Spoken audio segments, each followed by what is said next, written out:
Good morning everyone, Gene here and welcome to the channel. Today I thought I would do a walkthrough of my 23 Native Slayer Max 12.5 in order to give people different ideas on rigging your kayak. So if you're interested, stick around, let's get into it. For this video, just understand that I'm not going to get all nautical. I understand it's a boat and it goes in water, but I'm not a pirate, I'm not a sailor. I'm just a guy that likes to fish out of a kayak. So anyway, we'll start at the front.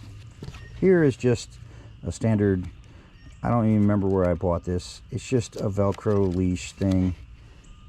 So all this does is helps me hook into my winch easier when getting on and off the trailer. And then I have a retractable dog leash for a large dog. I use that. It's simple. I don't have to. I used to have ropes and I just got tired of messing with it, so I found that. So far it's lasted quite a while. Here, this is plate. This is just cutting board that I resourced, and luckily it was black, so I just cut it, routed out inside. But I used it to mount my anchor wizard. And all I did when I drilled the holes, I recessed them from underneath so they wouldn't rub the plastic. But this has been on here for, I think, right about 2 years. And so far it's been holding up really well. It's got 4 points of contact, so it allowed me to offset my anchor wizard and not have to mess with drilling in the plastic. So it ended up being really good. Like these are just PVC tubes. I painted black.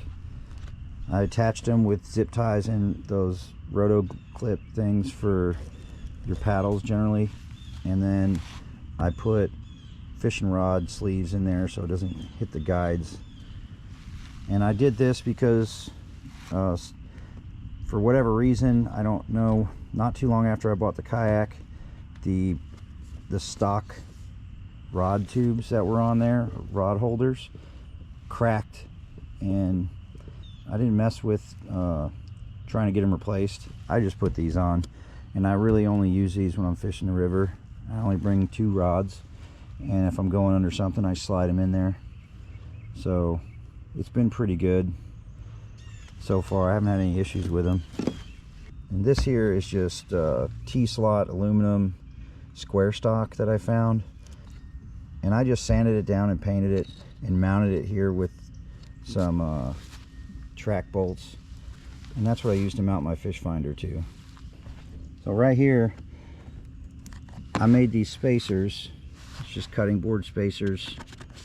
And I raised this up because I run my cable through here, and I just wrapped it in a rod sleeve. And all I do when I put it down, I just latch it, and I put this little foam piece in there on either side,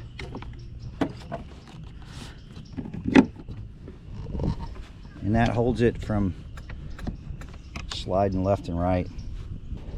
All right, moving back, this drive came from a Kayak Zulu, and I got it because, one, I do a lot of traveling, so I wanted something that collapsed down like this. It also goes up towards the, it'll fold flat towards the front if I didn't have the graph here, but especially on the river, I bring it down so it's lower. But I like the fact that it does that. And I have a whole video on this propel system, how I modified it here and right here.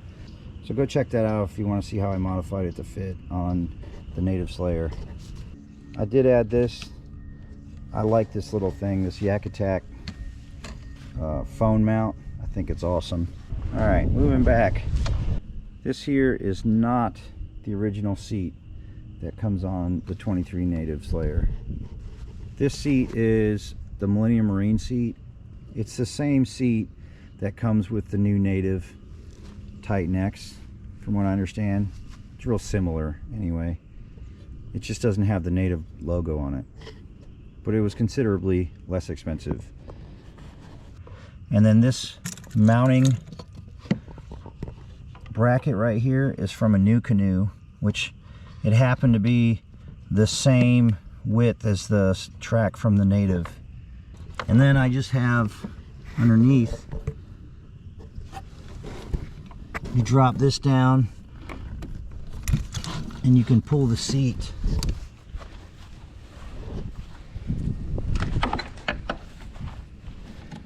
You can pull the seat out. So for traveling, that's cool. And on the seat here, this is a magnet. My wife bought me this magnet thing. It's supposed to go on your belt for contractors or something, some gimmicky thing. Still pretty cool. I got these leash things. I've used these. I love them. And then I just stick it there when I'm using it, or if I'm sitting in the seat and I'm messing with a fish, I just stick it there. So it's great. And then this is the tether for my catch board. So I can just attach it on there and it pulls out. I can do all the things I need to do. Because I haven't come up with a solution for making that thing float where it's not bulky or in the way. This right here, I made this. It was a lawn chair seat, bench, chair, whatever. It was a lawn chair lounger thing that was messed up. So I took off the actual chair material and I sewed Molly onto it, and I attach, you know, these things right here. I used to have a backpack that I put on here, but I would put stuff in it and forget what was in there. And so this just, for now, this is the way I'm going. It's just making it a little easier for me to get stuff. I know it's there. And then I put this, so I just reach behind my seat and grab my pliers if I need it, and my scissors. But I just put snaps on it, so it snaps. And so far, I haven't had an issue with it. Even when I rolled my kayak on the river, it didn't come loose. It was surprising, actually. Landing gear, which I don't really use. There's only one place that I use my landing gear intentionally, so I rarely use it. I keep it on there just because I think that it helps with rigidity, just keeping this metal bar on here. I use a standard sup paddle, and then I made these paddle holders that come out, these extensions for these roto grips out of cutting board, just because I wanted it to sit off past my Anchor Wizard. Okay, moving back to my Blackpack. First thing, I had, like, when you buy the Blackpack, they come with these rod tubes. I don't use the tethers. All my rods have floats on them. And I angled these back. I didn't buy, there's a thing you can buy that goes on here to help you angle it. If you line it up right, you can get 2 screws in there. You really don't need much more than that. I mean, unless you're shark fishing with some big thick rod, I don't know. But these have been great since I've done it.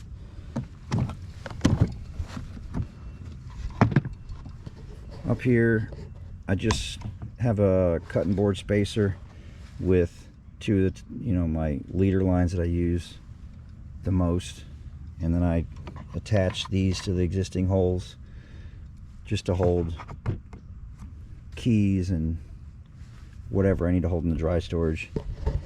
And then I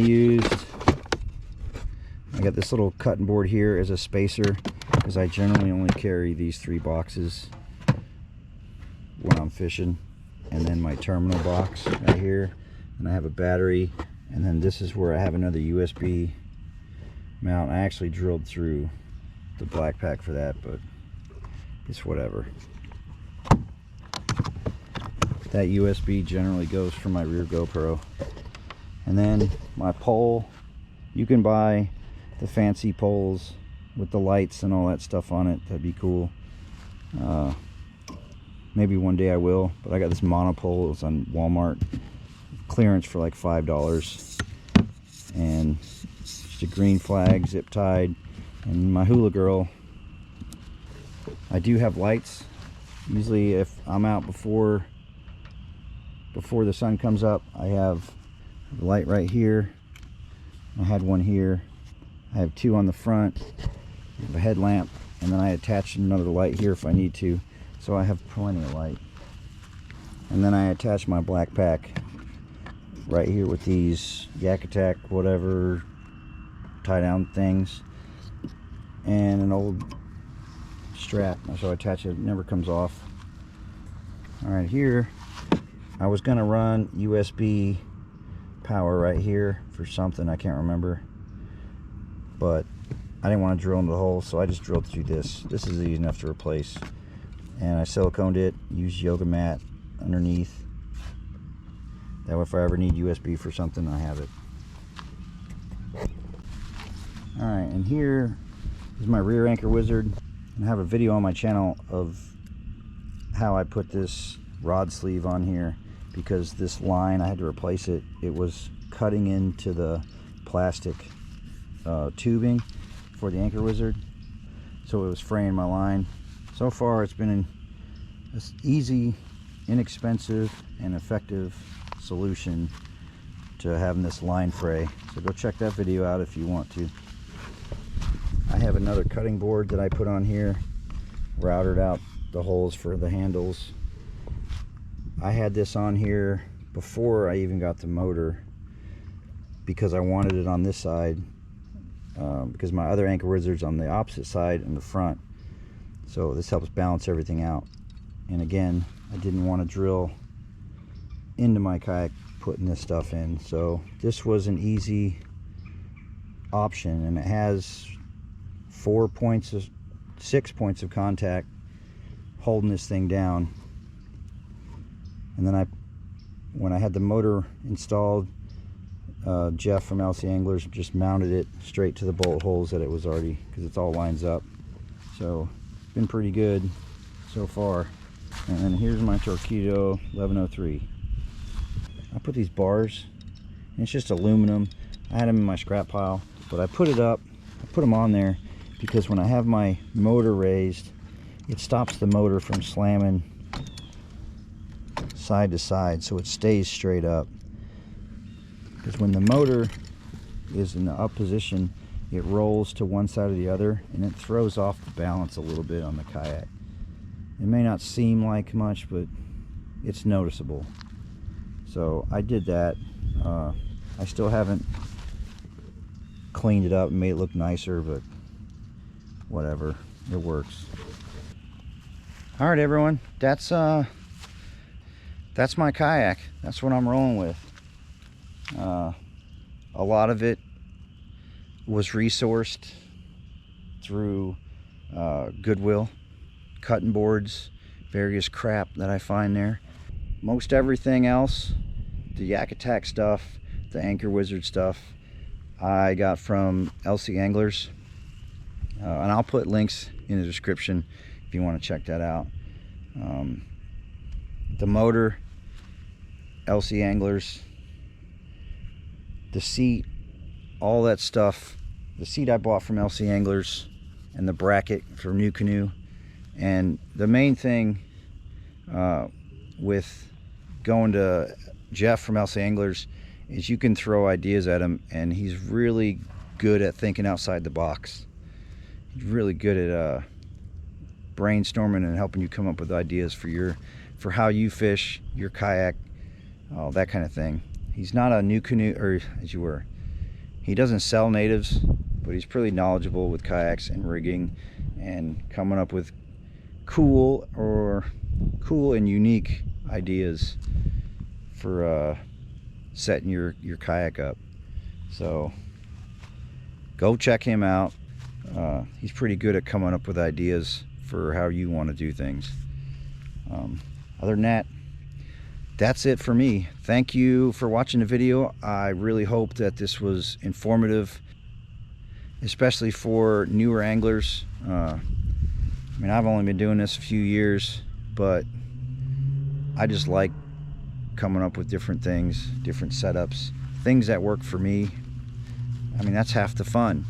So I really hope that this video was informative and gave you some ideas on your setup.